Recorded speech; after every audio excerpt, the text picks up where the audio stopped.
சுயராஜ்ய கட்சியின் கொள்கையால் ஈர்க்கப்பட்டு 1926ஆம் ஆண்டு நடைபெற்ற சென்னை மாகாண தேர்தலில் வெற்றி பெற்று சுயேட்சையாக அமைச்சரவை அமைத்தவர் யார்? பி. சுப்பராயன். 1932ஆம் ஆண்டு ஆகஸ்ட் மாதம் பிரிட்டிஷ் பிரதமர் ராம்சே மெக்டொனால்ட் அறிவித்த வகுப்புவாரி பிரதிநிதித்துவத்தை எதிர்த்து காந்தியடிகள் எந்த சிறையில் உண்ணாவிரதம் இருந்தார்? ஏர்வாடா சிறை.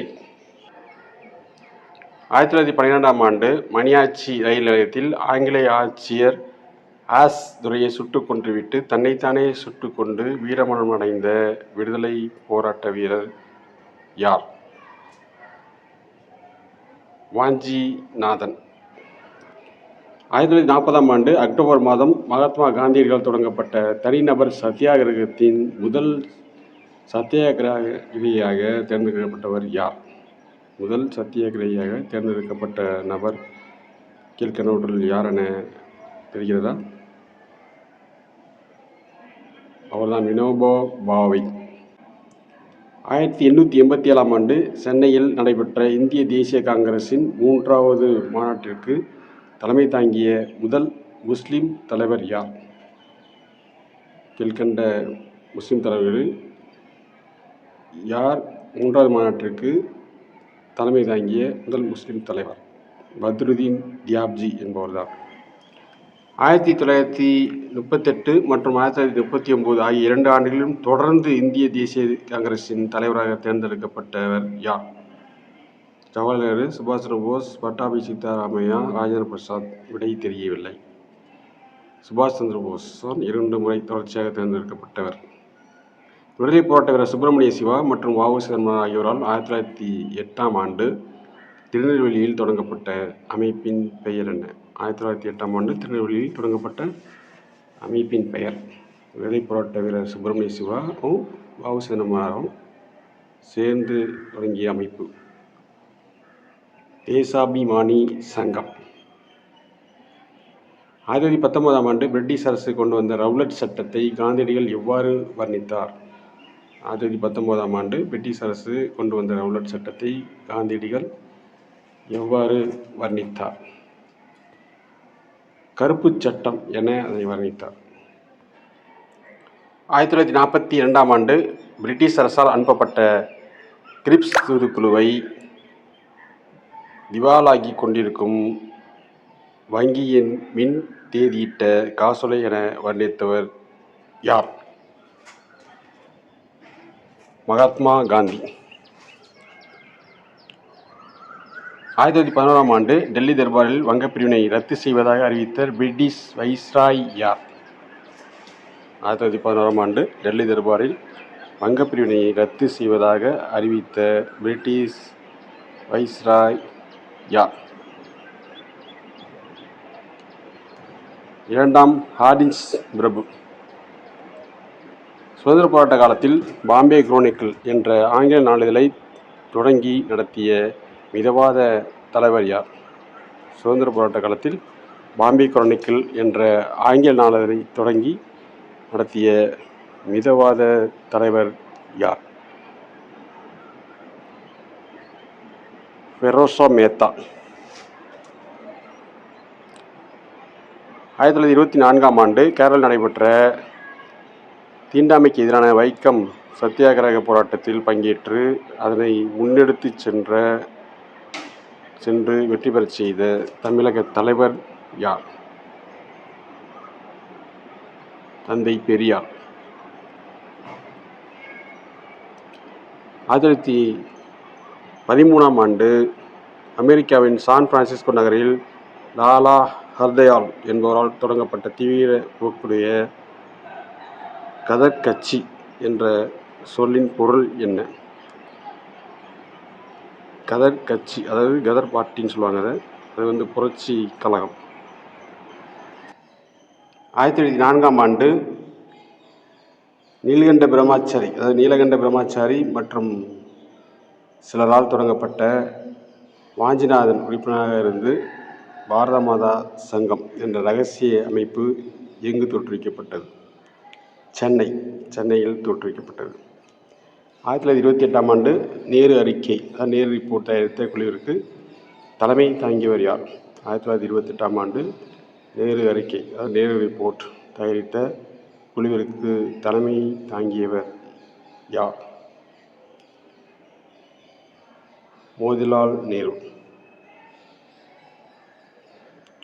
1937ஆம் ஆண்டு மாகாண தேர்தல்களுக்கு பிறகு சென்னை மாகாணத்தில் முதலில் காங்கிரஸ் அமைச்சரவையை அமைத்தவர் யார்?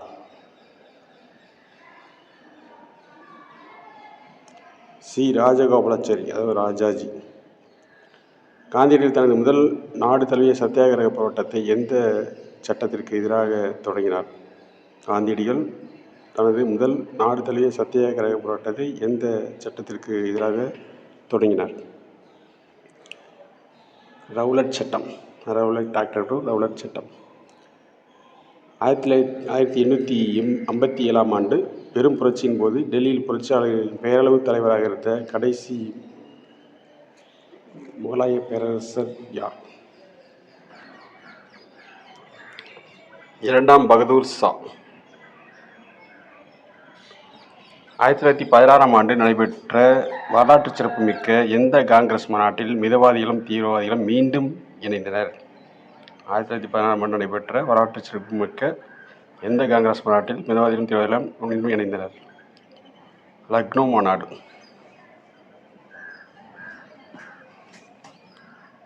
1975ஆம் ஆண்டு பம்பாயில் ஆரிய சமாஜத்தை தோற்றுவித்து வேதங்களை நோக்கி திரும்பு என்ற முழக்கத்தை முன்வைத்தவர் யார்? சுவாமி தயானந்த சரஸ்வதி. 1922ஆம் ஆண்டு உத்தரப்பிரதேசத்தில் நடைபெற்ற எந்த வன்முறை சம்பவத்தில் காரணமாக காந்தியடிகள் ஒத்துழையாமை இயக்கத்தை உடனடியாக நிறுத்தினார்?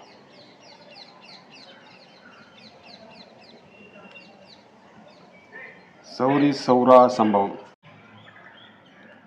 1852ஆம் ஆண்டு கஜுலு லட்சுமி நாஸ்ரெட்டி மற்றும் அவரது தோழர்களால் சென்னை மாகாணத்தில் தொடங்கப்பட்ட முதல் அரசியல் அமைப்பு எது?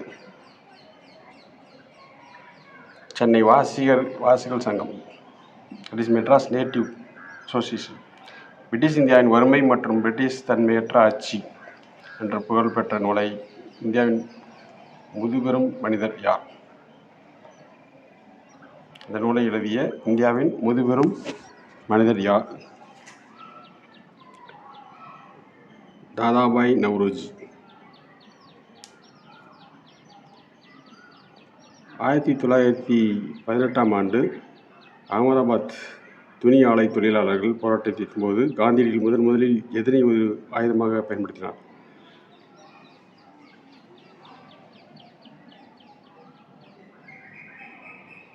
உண்ணாவிரத போராட்டம். 1925ஆம் ஆண்டு நடைபெற்ற காஞ்சிபுரம் காங்கிரஸ் மாநாட்டில் பிற்படுத்தப்பட்டோருக்கான வகுப்பு வாரி பிரதிநிதித்துவ தீர்மானத்தை காங்கிரஸ் கட்சி ஏற்க மறுத்ததால் அதிலிருந்து வெளியேறிய தமிழக தலைவர் யார்?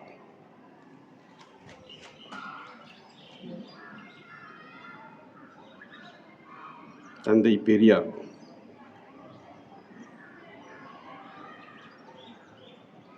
1944ஆம் ஆண்டு நடைபெற்ற சேலம் மாநாட்டில் நீதி கட்சியின் பெயரை திராவிடர் கழகம் என மாற்றுவதற்கான தீர்மானத்தை முன்மொழிந்தவர் யார்?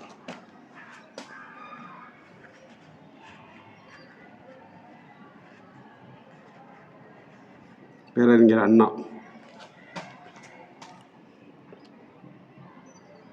1931ஆம் ஆண்டு மார்ச் மாதம் நடைபெற்ற எந்த உடன்படிக்கையின்படி காந்தியடிகள் ஒத்துழையாமை மற்றும் சட்ட மறுப்பு இயக்கத்தை நிறுத்திவிட்டு இரண்டாம் வட்டமேஜை மாநாட்டில் பங்கேற்க ஒப்புக்கொண்டார்? காந்தி இர்வின் உடன்படிக்கை. 1920ஆம் ஆண்டு அகில இந்திய தொழிற்சங்க காங்கிரஸின் AITUC முதல் மாநாடு பம்பாயில் நடைபெற்ற போது அதற்கு தலைமை வகித்தவர் யார்?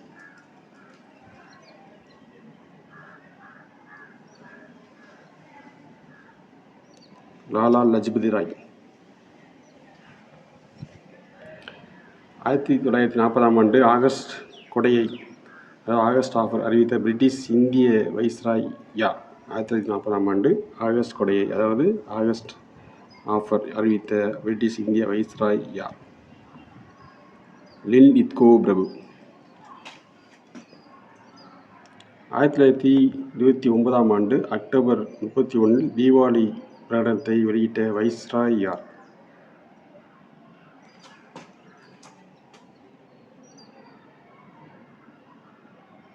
இர்வின் பிரபு. அன்னி பெசன்ட் அம்மையாரால் தொடங்கப்பட்ட நியூ இந்தியா மற்றும் காமன்வீல் ஆகிய பத்திரிகைகள் எந்த மொழியில் வெளியிடப்பட்டன?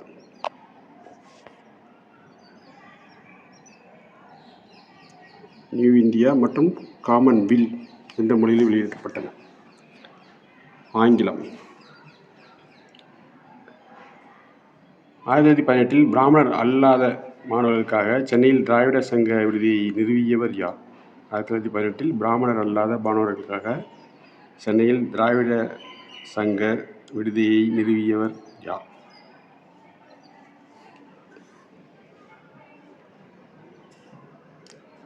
சி. நடேசனார். 1914ஆம் ஆண்டு பாலகங்காதர திலகர் சிறையிலிருந்து விடுதலையான பிறகு மராத்தியில் முழங்கிய புகழ்பெற்ற கூற்று எது? 1914ஆம் ஆண்டு பாலகங்காதர திலகர் சிறையிலிருந்து விடுதலையான பிறகு மராத்தியில் முழங்கி புகழ்பெற்ற கூற்று எது? சுயராஜ்யம் எனது பொறுப்புரிமை, அதை நான் அடைந்தே தீருவேன்.